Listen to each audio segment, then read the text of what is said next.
Hey guys, welcome back. We are now in the playoffs of the Hoenn Khlazic 3-0 in the ADV portion, like a boss.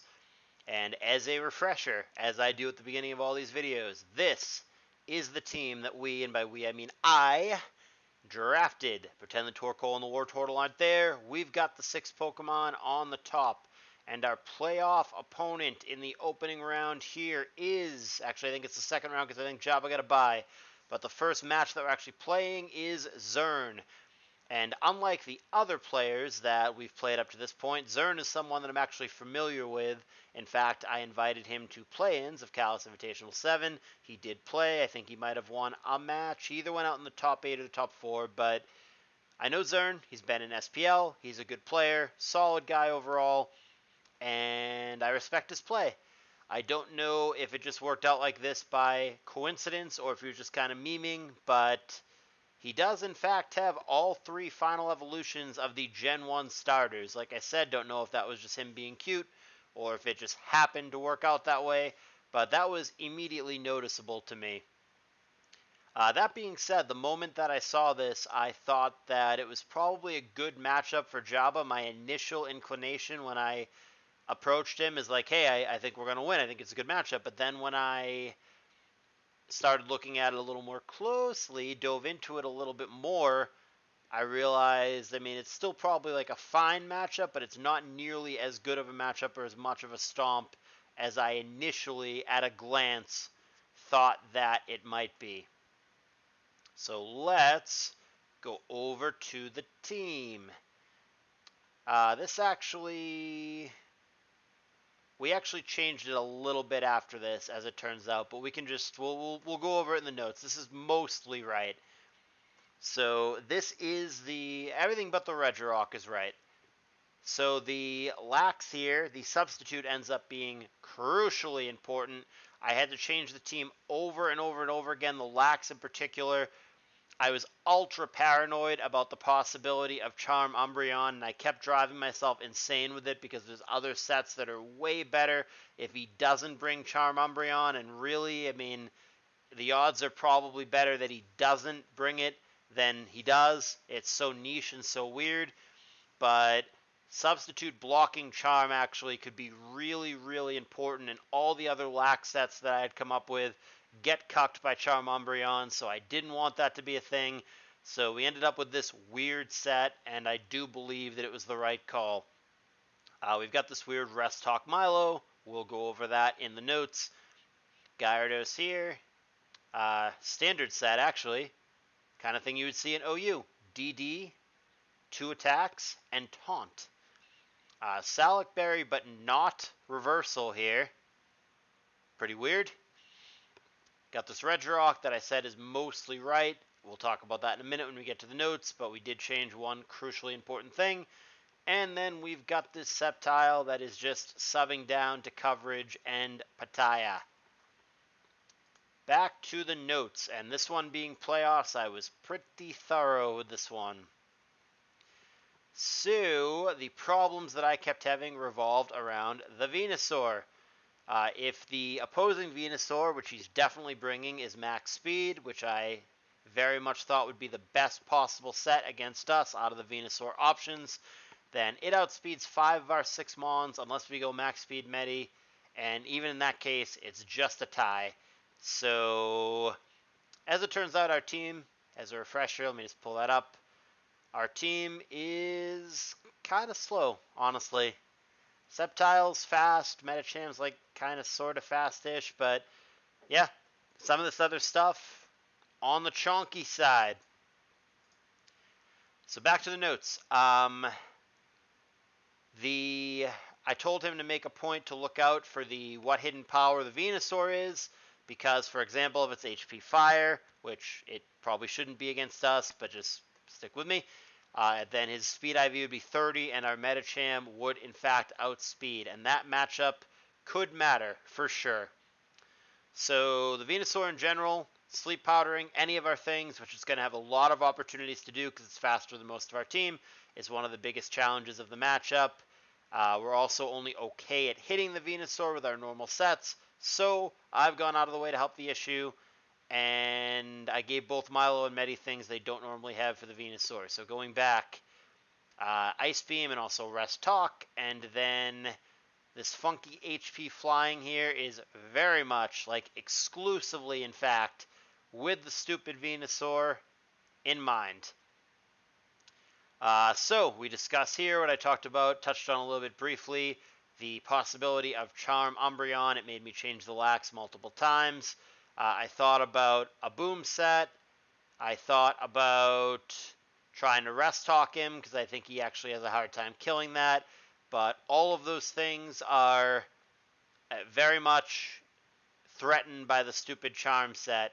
So maybe that's me going a little bit too far. He probably doesn't even bring Charm Umbreon, but just in case he does, I wanted to be safe against the possibility of all of the following: Leech Seed, Sleep Powder, both of which from Venusaur, of course, and Charm Umbreon. So I thought Substitute had a lot of utility in that regard. Okay, good news of the matchup. Other than Meta clicking Explosion and Venusaur having grass attacks, our Milo is invincible. Legit. The Dugtrio is a 5-hit KO against it when we rest, because we rest and self-activate Marvel Scale. So this Milotic, very, very difficult for him to kill in the matchup. And let's just real quick refresh for you guys as to why that is. Take a look. What kills the Milotic here? Seriously, other than Boom from Metagross and Venusaur clicking grass attacks, how does Charizard kill it? How does Blastoise kill it?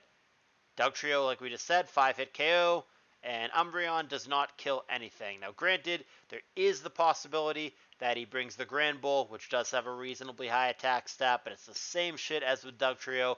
Once that Marvel Scale is activated, stuff just bounces right off. Okay, the other good news is that we view it as he has a hard time actually winning. He's got a lot of good support pieces and role players, but as far as actual win cons, as far as we were concerned, and by we I mean it was only the Metagross and the Charizard. So basically the whole match is never let those two things set up, and the setup in Charizard's case can be multiple things. It could be subbing down to Pitaya, it could be Belly Drum, whatever it is. I made a point to tell Jabba to look out for cheese, specifically Belly Drum and sub Sunny Pitaya. Our opponent should have a hard time actually winning the game, and like I said, Milotic is so stupidly tanky that it actually eats a +6 Zard attack, such as +6 HP flying, if he does go with a Belly Drum set. Okay, so figuring out the lead, which is where this conversation went. I'm not going to read all of this, but you can read through our whole damn thought process here. And let's see. Yeah, this is just us talking back and forth about the leads. Feel free to pause the video as to read all of this and see all the things that we were considering. But ultimately, we decided, and I hadn't thought of it at the time, but I mentioned it to him just when we were having our conversation. When I said it out loud, it made sense. The correct answer was leading Regirock with Lumberry. It solved all the problems that we were having. So this set of Regirock is correct. However, we changed the item from Leftovers to Lumberry, and we opted to lead it. And like I said, I feel very confident that that was the right decision. Here's a list of all the things that went into that consideration. Like I said, feel free to read it. And that's pretty much the gist. That's the team. So, one last look at the team. Lax isn't the lead. It's Lum Regirock, but everything else is the same.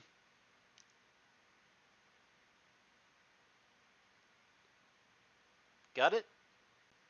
Good. Here we go. And we'll switch sides to get Jabba on the bottom. Zern is playing as Pikachu Man 33. Why not?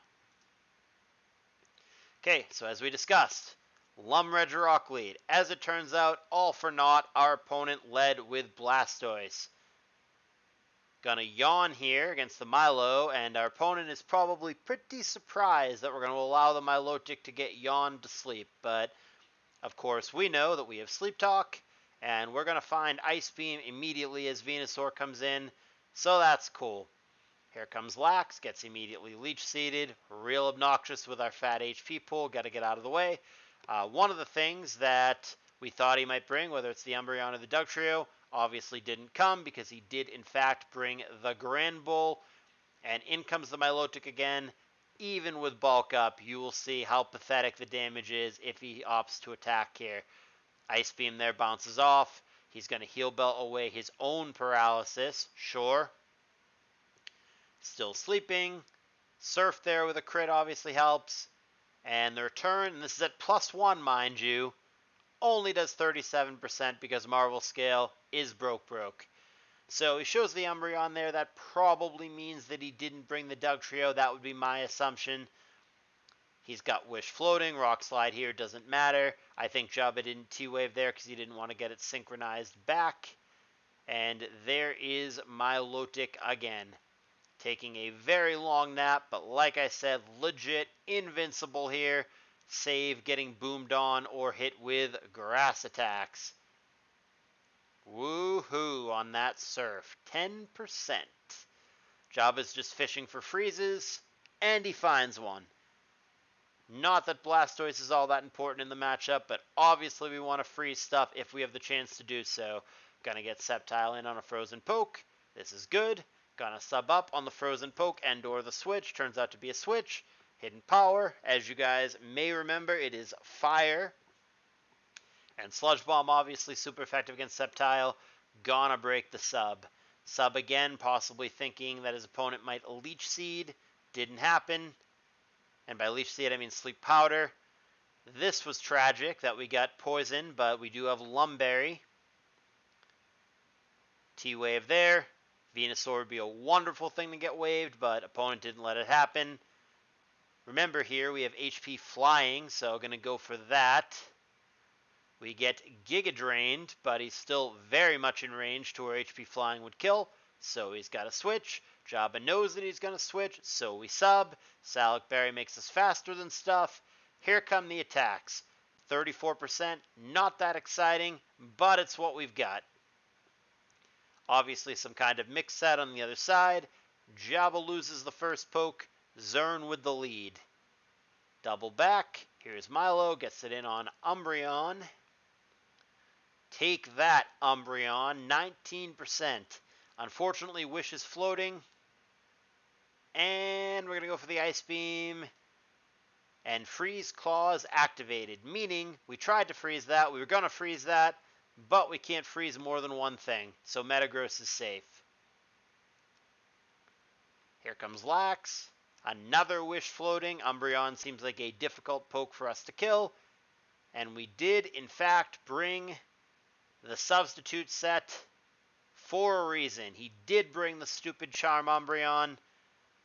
So pat on the back to me for bringing substitute.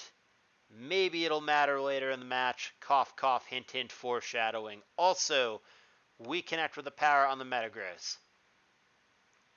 Full power there. Milo comes in. Like I said, boom, one of the only ways that we can get our Milo killed. So let's try to, not do that. Here comes Blastoise. We'll surf that as well. It's still frozen. Sceptile in. And Umbreon in. Like I said, Umbreon real obnoxious for us to kill. Unless we've got a Curse substitute Snorlax. Leaf Blade ain't going to do it there. Wish is going to pump him back up to 100 after lefties. Resilient team he's got there, especially with the Umbreon floating.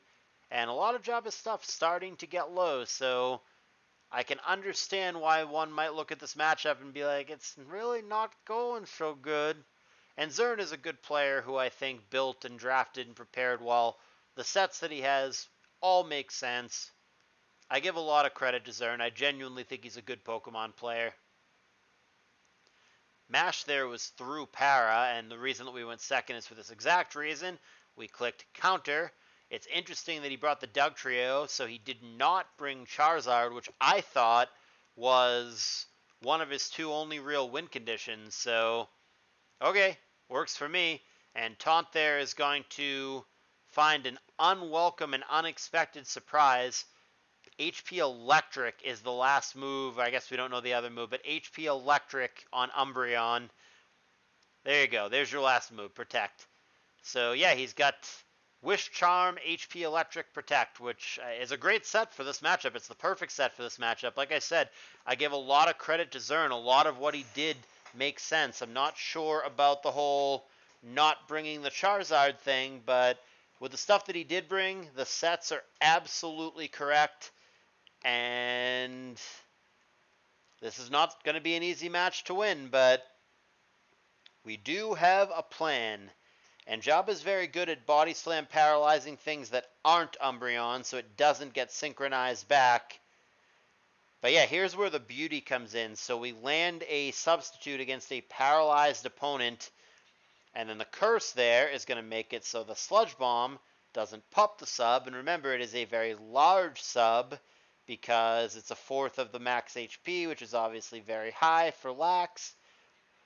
And this is kind of going to get out of hand. I mean, our attack is only neutral because we did eat a charm prior to this, but getting bigger and bigger, and he only popped that because of a critical hit, but there's nothing preventing us from reestablishing another one.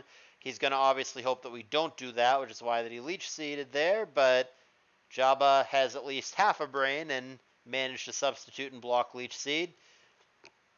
And now this is kind of out of hand. I mean, yeah, that's just a concession flat out from Zern. I knew that this set would be good. I absolutely knew that he could not handle this, and there was just no way out. The Grand Bull comes in, couldn't even pop it. If the Dugtrio came in, it wouldn't even pop the sub. It would just die. Umbreon can't beat it, and the Blastoise is frozen. But, I mean, again, even if it weren't, it would have to eat a boosted Body Slam and would struggle to do anything meaningful to the Lax. Yeah, I knew that this set would be good. And it was. So that is a 4-0 for Jabba in the ADV portion of this tournament. Unfortunately, because Jabba sucks at Pokemon, even though he did win this match against Zern, he lost both the Gen 6 and Gen 7 against Zern and was therefore eliminated from the tournament in this match. And I don't get to build him any more teams. So I'm going to pat myself on the back a little bit because, like I said, we went 4-0 undefeated in the ADV portion, which is the part that I was concentrating on, but I don't think he had the same amount of help or really any meaningful help for the Gen 6 and the Gen 7, and he didn't get there in the end. Tragic, but the whole point of this was to discuss a more traditional Emerald Open style of draft that a lot of you guys seem to be interested in, and talk a little bit about the strategy and the building process behind it.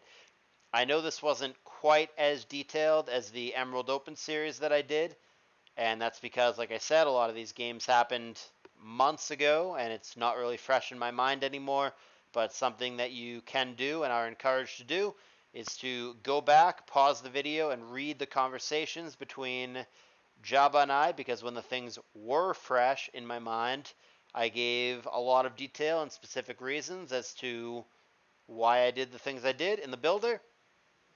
And hopefully somebody finds some amount of entertainment and or learning from all of this. So, like I said, pat on the back for me. We went 4-0. I built good teams. Pat to the nuts for Jabba, because even though I helped him go 4-0, he still lost the tournament and he sucks. So, hope you enjoyed it. Thumbs up if so. Let me know in the comments if you want to see more draft type things in the future. Either way, appreciate you watching and sticking it out to the end. That's the end of this little short series, and I will see you guys back with more CALLOUS Draft League content coming soon. Thanks for watching.